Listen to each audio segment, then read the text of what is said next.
Chapter 34. The Cabin Table.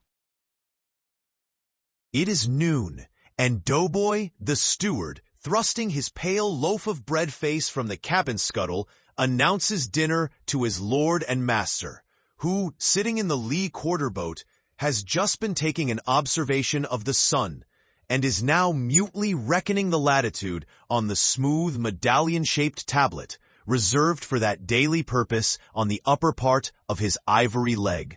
From his complete inattention to the tidings, you would think that moody Ahab had not heard his menial.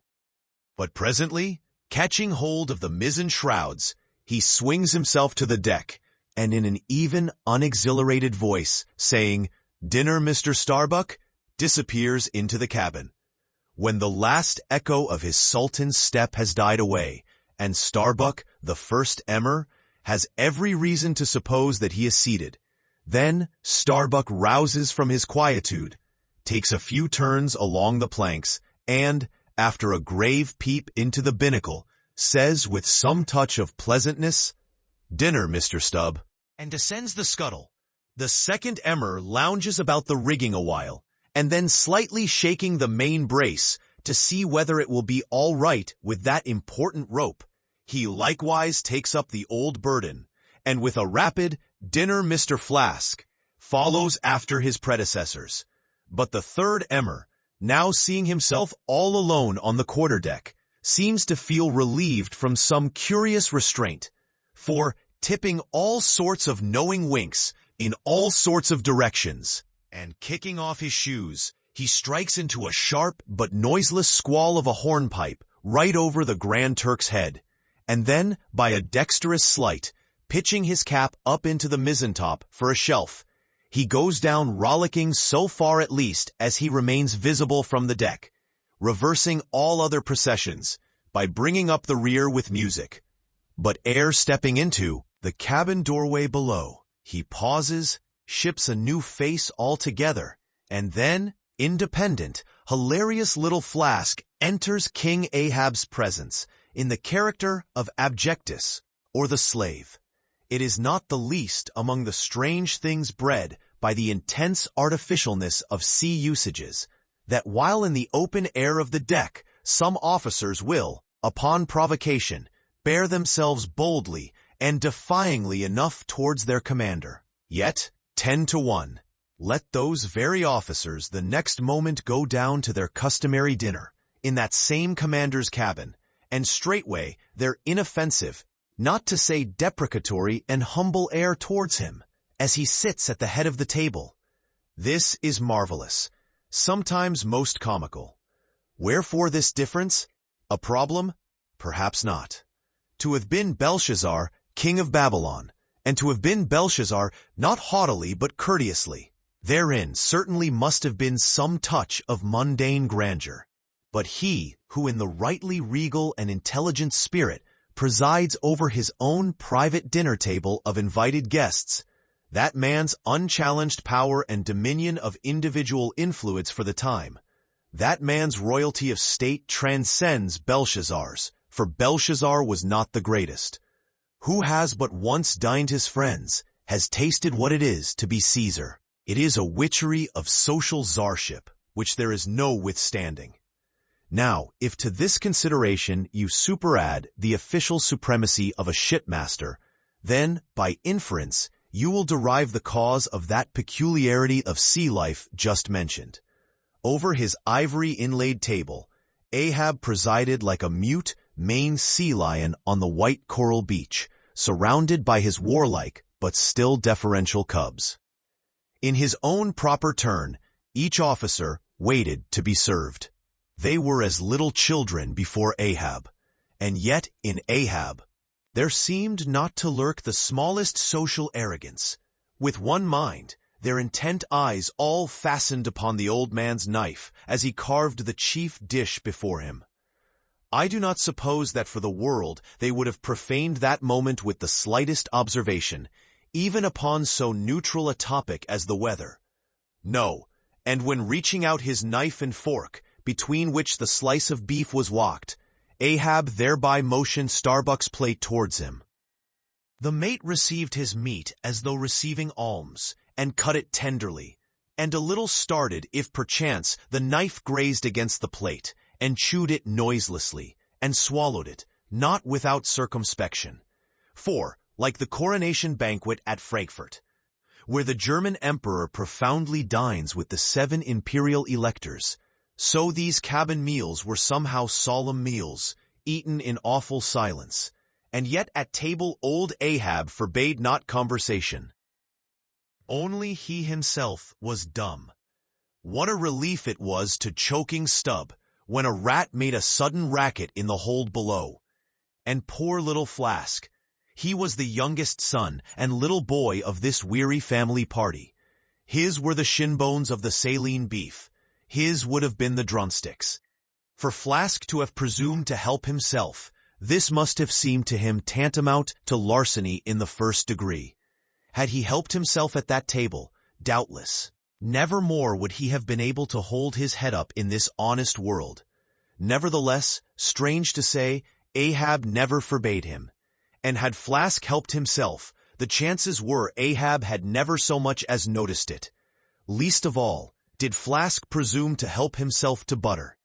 Whether he thought the owners of the ship denied it to him, on account of its clouding his clear, sunny complexion, or whether he deemed that, on so long a voyage in such marketless waters, butter was at a premium, and, therefore was not for him, a subaltern. However it was, Flask, alas, was a butterless man. Another thing, Flask was the last person down at the dinner, and Flask is the first man up. Consider, for hereby Flask's dinner was badly jammed in point of time.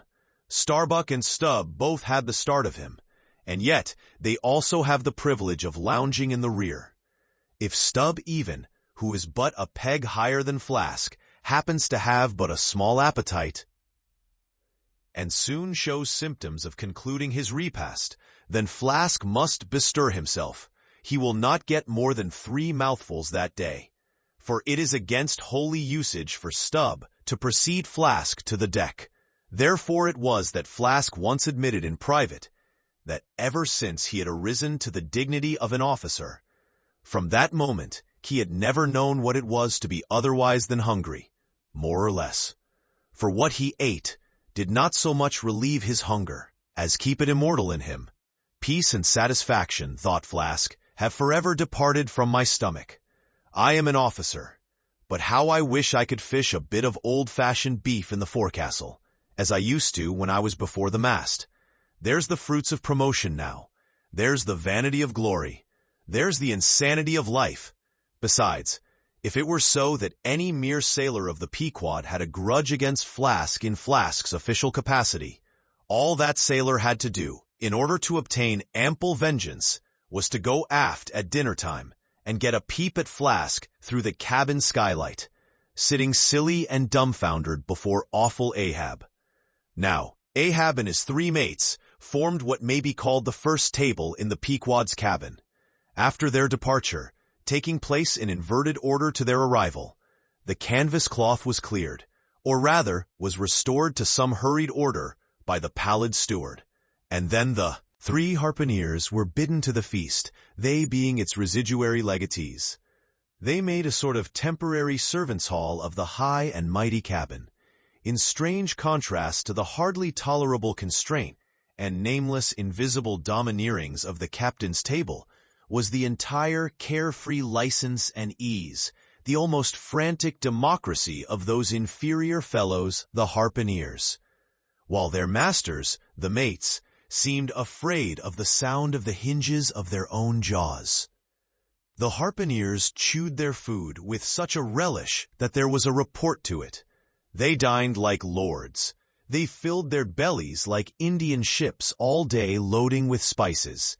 Such portentous appetites had Queequeg and Tashtego, that to fill out the vacancies made by the previous repast, often the pale doughboy was fain to bring on a great baron of salt junk, seemingly quarried out of the solid ox.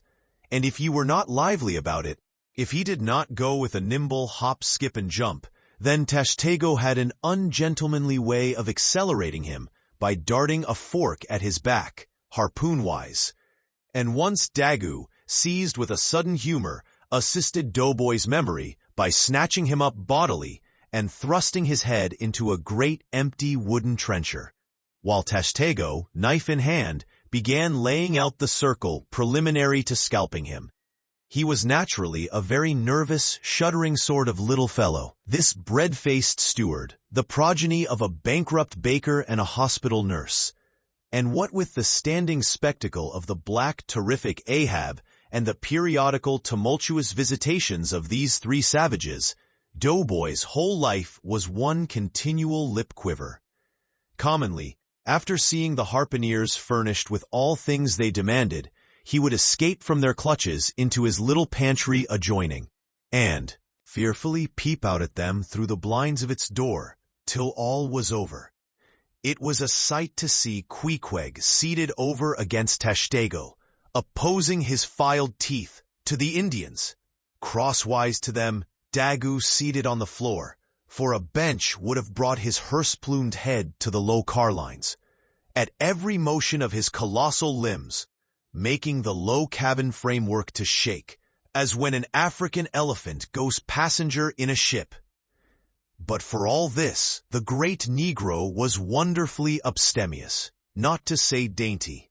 It seemed hardly possible that by such comparatively small mouthfuls he could peep up the vitality diffused through so broad, baronial, and superb a person. But doubtless, this noble savage fed strong and drank deep of the abounding element of air, and through his dilated nostrils snuffed in the sublime life of the worlds.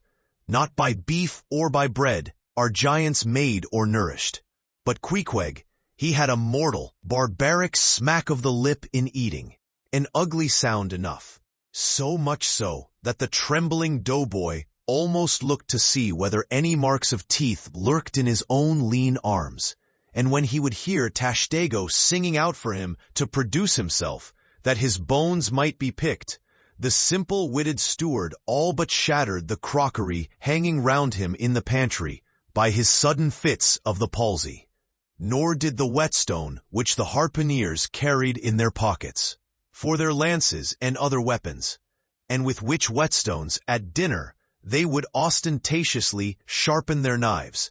That grating sound did not at all tend to tranquilize poor Doughboy. How could he forget that in his island days, Queequeg, for one, must certainly have been guilty of some murderous, convivial indiscretions? Alas, Doughboy, hard fares the white waiter who waits upon cannibals, not a napkin. Should he carry on his arm but a buckler? In good time, though, to his great delight, the three salt sea warriors would rise and depart, to his credulous, fable-mongering ears, all their martial bones jingling in them, at every step, like Moorish scimitars in scabbards. But though these barbarians dined in the cabin, and nominally lived there, still, being anything but sedentary in their habits, they were scarcely ever in it except at mealtimes, and just before sleeping time, when they passed through it to their own peculiar quarters. In this one matter, Ahab seemed no exception to most American whale captains, who, as a set, rather incline to the opinion that by rights the ship's cabin belongs to them, and that it is by courtesy alone that anybody else is, at any time, permitted there. So that, in real truth, the mates and harpooneers of the Pequod might more properly be said to have lived out of the cabin than in it. For when they did enter it, it was something as a street door enters a house, turning inwards for a moment, only to be turned out the next, and, as a permanent thing, residing in the open air. Nor did they lose much hereby. In the cabin was no companionship. Socially, Ahab was inaccessible. Though nominally included in the census of Christendom, he was still an alien to it. He lived in the world, as the last of the grizzly bears lived in settled Missouri, and as when spring and summer had departed, that wild Logan of the woods, burying himself in the hollow of a tree, lived out the winter there, sucking his own paws. So, in his inclement, howling old age, Ahab's soul, shut up in the caved trunk of his body, there fed upon the sullen paws of its gloom.